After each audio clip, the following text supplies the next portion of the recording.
तुम्ही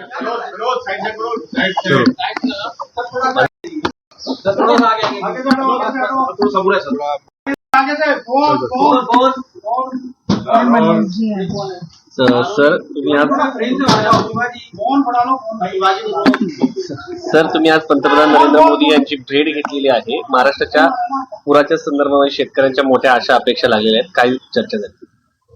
माननीय प्रधानमंत्री महोदयांना एक निवेदन मी दिलेलं आहे माझ्या वतीनं आणि आमच्या दोन्ही उपमुख्यमंत्र्यांच्या सहीने हे निवेदन आम्ही त्यांना दिलेलं आहे आणि त्यांना एकूण महाराष्ट्रातल्या पूर परिस्थितीची सगळी कल्पना मी दिली, कशा पद्धतीचं नुकसान झालेलं आहे त्या संदर्भात सांगितलं आणि त्यांना विनंती केली की आम्हाला NDRFच्या माध्यमातून भरीव मदत करा आणि जेवढी जास्तीत जास्त मदत करता येईल तेवढी मदत आपण करावी. त्यांनी देखील त्याला सकारात्मकता दाखवलेली आहे आणि त्यांनी सांगितलंय की लवकरात लवकर तुमचा प्रस्ताव येऊ द्या, तो प्रस्ताव आला की आम्ही त्याच्यावर कारवाई करू आणि जेवढी जास्तीत जास्त मदत करता येईल ती मदत करण्याचं आश्वासन देखील माननीय प्रधानमंत्री महोदयांनी त्या ठिकाणी दिलेलं आहे. या व्यतिरिक्त माननीय प्रधानमंत्री महोदयांकडे महाराष्ट्र डिफेन्स कॉरिडॉरच्या संदर्भातही एक प्रेझेंटेशन मी केलेलं आहे, ज्याच्यामध्ये मी त्यांना लक्षात आणून दिलं की एक डिफेन्स मॅन्युफॅक्चरिंगची मोठी इकोसिस्टीम महाराष्ट्रात तयार होते, ज्याच्याने डिफेन्स मॅन्युफॅक्चरिंगला बूस्ट मिळेल, ज्याच्यामुळे अर्थव्यवस्थेला फायदा होईल आणि ज्यातनं मोठ्या प्रमाणात रोजगार निर्मिती होईल आणि 3 ठिकाणी हा कॉरिडॉर आपल्याला करता येईल हे आपण त्या ठिकाणी दाखवलेलं आहे. ज्यामध्ये पहिल्यांदा आपण हा जो कॉरिडॉर आहे त्यातला एक भाग पुणे, अहिल्यानगर आणि छत्रपती संभाजीनगर इथे आपण करू शकू. दुसरा भाग जो कॉरिडॉरचा आहे तो आपण नाशिक, धुळे वगैरे या भागात करू शकू आणि तिसरा जो आहे तो नागपूर, वर्धा, अमरावती या भागामध्ये आपण करू शकू. तर अशा प्रकारे 3 ठिकाणी तो कसा होऊ शकेल याचा एक रोडमॅप आणि त्या संदर्भातलं एक संपूर्ण त्याचा अभ्यास केलेलं बुकलेट हे मी माननीय प्रधानमंत्री महोदयांना दिलेलं आहे. त्याच्यावरही त्यांनी सकारात्मक अशा प्रकारची भूमिका घेतलेली आहे. या व्यतिरिक्त गडचिरोलीमध्ये त्या ठिकाणी आपण अशी मागणी केली आहे की आपलं जे गडचिरोली कॉर्पोरेशन आहे, मायनिंग कॉर्पोरेशन, त्याला माइन्स देऊन आणि त्यातनं आपण जर मायनिंग डेव्हलपमेंट योग्य प्रकारे केलं तर त्याचा एक रोडमॅप मी मांडलेला आहे की आपण देशातलं सगळ्यात स्वस्त स्टील तयार करू शकतो आणि चायनापेक्षा देखील कमी रेटमध्ये आपण स्टील तयार करू शकतो आणि यासोबत ग्रीन स्टील तयार करण्याच्या संदर्भातला एक रोडमॅप हा देखील मी त्यांच्यासमोर ठेवलेला आहे आणि मला असं वाटतं की त्यालाही त्यांनी अतिशय सकारात्मकतेनं तो सगळा विषय घेतलेला आहे. त्यातनं जे काही आपल्याला गडचिरोलीला एक प्रकारे स्टील हब तयार करायचा आहे आणि देशाची स्टीलची गरज ही गडचिरोली भागवू शकतं अशी जी एक व्यवस्था आपल्याला उभी करायची आहे त्याला याच्यामुळे एक मोठा बूस्ट मिळणार आहे. त्यामुळे या व्यतिरिक्त अजून काही लहान मोठे विषय होते की ज्याच्यावर मी त्यांना ब्रीफिंग केलेलं आहे. इज ऑफ डुईंग बिझनेसमध्ये महाराष्ट्र काय करतो आहे याही संदर्भातली सगळी माहिती मी त्यांना त्या ठिकाणी दिली आहे आणि कशा प्रकारे आम्ही आता अधिक सुलभता आणण्याचा प्रयत्न करतो हे देखील मी त्यांच्यासमोर प्रेझेंट केलं. डिफेन्स कॉरिडॉरमध्ये पंतप्रधानांचा महाराष्ट्राचा दौरा आहे का पूर्ण बघणार? प्रधानमंत्री महोदय पुढच्या महिन्याच्या 8 आणि 9 तारखेला महाराष्ट्रामध्ये येणार आहेत. पूर परिस्थितीच्या संदर्भात आता तरी अशा प्रकारचा दौरा नाही. 8 आणि 9 तारखेला पंतप्रधानांचा दौरा कशा संदर्भात असणार आहे? एक फार मोठं इंटरनॅशनल फिनटेक फेस्टिवल होत आहे. या फिनटेक फेस्टिवलमध्ये जगभरातले जे फिनटेक मधले लोक आहेत ते येणार आहेत आणि त्यामध्ये आपल्या देशाचे माननीय प्रधानमंत्री आणि ब्रिटनचे प्रधानमंत्री असे दोघेही येत आहेत. महाराष्ट्र आता हळूहळू फिनटेकची राजधानी बनायला लागलेलं आहे. सर्वात जास्त फिनटेक मधलं इन्व्हेस्टमेंट हे महाराष्ट्रात येत आहे.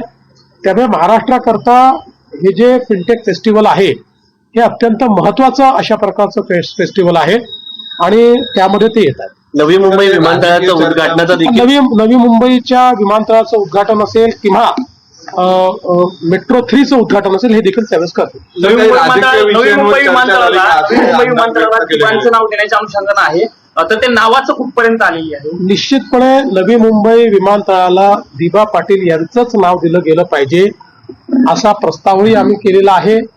त्या संदर्भात केंद्र सरकारचीही अनुकूलताच आहे.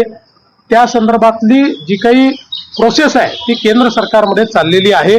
त्यामुळे मला हा विश्वास आहे की नवी मुंबई विमानतळाला आम्ही दिबा पाटलांचं नाव देऊ शकतो. सर, राजकीय घडामोडींवर काही चर्चा झाली का? नाही, फारशी राजकीय घडामोडींवर चर्चा झालेली नाही. तर डिफेन्स तुम्ही म्हटले की मोठी इन्व्हेस्टमेंट येणार आहे, तर साधारणपणे डिफेन्स कॉरिडॉर झाल्यानंतर किती कोटीची किंवा किती लाखाची? मला असं वाटतं की आजच आपण जवळपास 60,000 कोटी रुपयाची इन्व्हेस्टमेंट आपल्याकडे आलेली आहे आणि निश्चितपणे एक भरीव इन्व्हेस्टमेंट ही अजून आपल्याला अपेक्षित आहे. मला असं वाटतं की हे डिफेन्स क्लस्टर आपण जर केलं तर त्यातनं 3 ते 5 लाख कोटी रुपयाची इन्व्हेस्टमेंट आपल्याकडे येऊ शकते. साधारणतः महाराष्ट्रामध्ये जे नुकसान झालेलं आहे सर, त्याचं काय? आपण भेट घेतली आहे, साधारणतः किती मदत, कारण अनेकांना मदतीची अपेक्षा आहे राज्य सरकारकडून. आणि नुकसान किती झालेलं असेल साधारण? असं आहे की आता नुकसानीचा पूर्ण आढावा आपण घेतो आहोत. त्यामुळे या संदर्भात प्रीमॅच्युअर बोलणं हे योग्य होणार नाही, ते आपल्या फायद्याचं देखील नाही. पूर्ण नुकसानीचा आढावा झाल्यानंतरच त्याचं स्टेटमेंट आपण केंद्र सरकारला पाठवू, कारण हे काही स्टेटमेंट वारंवार बदलता येत नाही, ते एकदाच पाठवता येतं. त्याच्यामुळे त्याचा पूर्ण अंदाज आला आणि स्टेटमेंट पाठवलं की ते तुम्हाला रिलीज केलं पुढील 2 दिवसामध्ये देखील पाऊस येण्याची शक्यता व्यक्त केली जाते. नागरिकांना काय आवाहन करतात? मी ऑलरेडी या ठिकाणी नागरिकांना 2 दिवसापूर्वीच याची कल्पना दिली आहे, शेतकऱ्यांना कल्पना दिली आहे की एक लो प्रेशर बेल्ट तयार होतोय. त्यामुळे पुन्हा 27-28 किंवा त्या दरम्यान मध्य महाराष्ट्रात किंवा महाराष्ट्राच्या काही भागामध्ये अतिवृष्टी होऊ शकते. त्या दृष्टीने सरकार देखील अलर्ट मोडवर आहे आणि नागरिकांनी जी काही सतर्कता त्या दृष्टीने घेता येईल त्यांच्या परीनं ती त्यांनी घेतली पाहिजे. कर्जमाफीची मागणी सुरू आहे सर, तर कधीपर्यंत काय होणार आहे? काय अनाउन्समेंट होणार आहे का हिवाळी अधिवेशनात? या संदर्भात यापूर्वीच आम्ही सांगितलेलं आहे की कर्जमाफीच्या संदर्भात आम्ही आमचं घोषणापत्र आहे त्या घोषणापत्रामध्ये हे आश्वासन दिलेलं आहे. त्यामुळे त्या आश्वासनाची पूर्तता आम्ही निश्चितपणे करणार आहोत. ती आता कधी करायची, कशी करायची या संदर्भातली आमची एक समिती तयार झालेली आहे. ती समिती त्याचा अभ्यास करते, कारण कर्जमाफी काही वारंवार करता येत नाही. त्यामुळे ती करत असताना ती अधिक इफेक्टिव्ह कशी होईल हा आपला प्रयत्न आहे. आता आपल्याला कल्पना आहे की आता खरीपाकरता घेतलेलं कर्ज फेडण्याची वेळ पुढच्या वर्षी येणार आहे. आता शेतकऱ्यांना महत्वाचं काय आहे तर तातडीची त्यांच्या खात्यातली मदत ही अधिक महत्वाची आहे. त्यामुळे ती खात्यातली मदत पहिले करणं ही आमची प्रायोरिटी. सर, ओला दुष्काळ जाहीर करावा, ओला केअर फंडामधून मराठवाड्याला मदत द्यावी. खरं म्हणजे या ठिकाणी पीएम केअर फंडासारखा फंड हा माजी मुख्यमंत्री उद्धवजी ठाकरे यांना तयार करण्याकरता केंद्र सरकारने परवानगी दिली. कोविड करता तो तयार झाला. 600 कोटी रुपये त्या फंडात आले. एक नवा पैसा देखील ते खर्च करू शकले नाहीत. आणि आज अवस्था अशी झाली आहे की तो फंड सीएजीच्या नॉर्म्सप्रमाणे कोविड करता तयार झालाय. त्यामुळे इतरत्र खर्च करता येत नाही. त्यामुळे आता त्याच्यावर नेमकं काय करायचं या संदर्भात आमच्यासमोर प्रश्न आहे. त्यामुळे 600 कोटी रुपये आपल्या फंडात असताना, लोकांनी ते दिलेले असताना आणि लोक पटापटा मरत असताना एक नवा पैसा जे खर्च करू शकत नाही, त्यांनी कोणाला किती शहाणपण शिकवावं हे देखील ठरवलं पाहिजे. कृषी समृद्धी योजनेला दरम्यान पंतप्रधान नरेंद्र मोदींच्या भेटीनंतर मुख्यमंत्री देवेंद्र फडणवीस बोलत होते आणि सध्या तातडीच्या मदतीची शेतकऱ्यांना गरज आहे आणि तशा पद्धतीचं आवाहन देखील पंतप्रधान मोदींना केलेलं आहे. तशा पद्धतीचं निवेदन दिलेलं आहे असं त्यांनी म्हटलं आणि केंद्र सरकारकडनं लवकरच तशा पद्धतीची मदत होईल असं देखील त्यांनी म्हटलेलं आहे. सोबतच जेव्हा कर्जमाफीबद्दल त्यांना प्रश्न विचारण्यात आला तेव्हा कर्जमाफीच्या आमच्या आश्वासनाची आम्ही पूर्तता करणार आहोत, आम्ही घोषणापत्रात तसं लिहिलेलं आहे. पण आत्ता मात्र प्रायोरिटी शेतकऱ्यांच्या खात्यात थेट मदत जमा होण्यावर असल्याचं त्यांनी म्हटलं.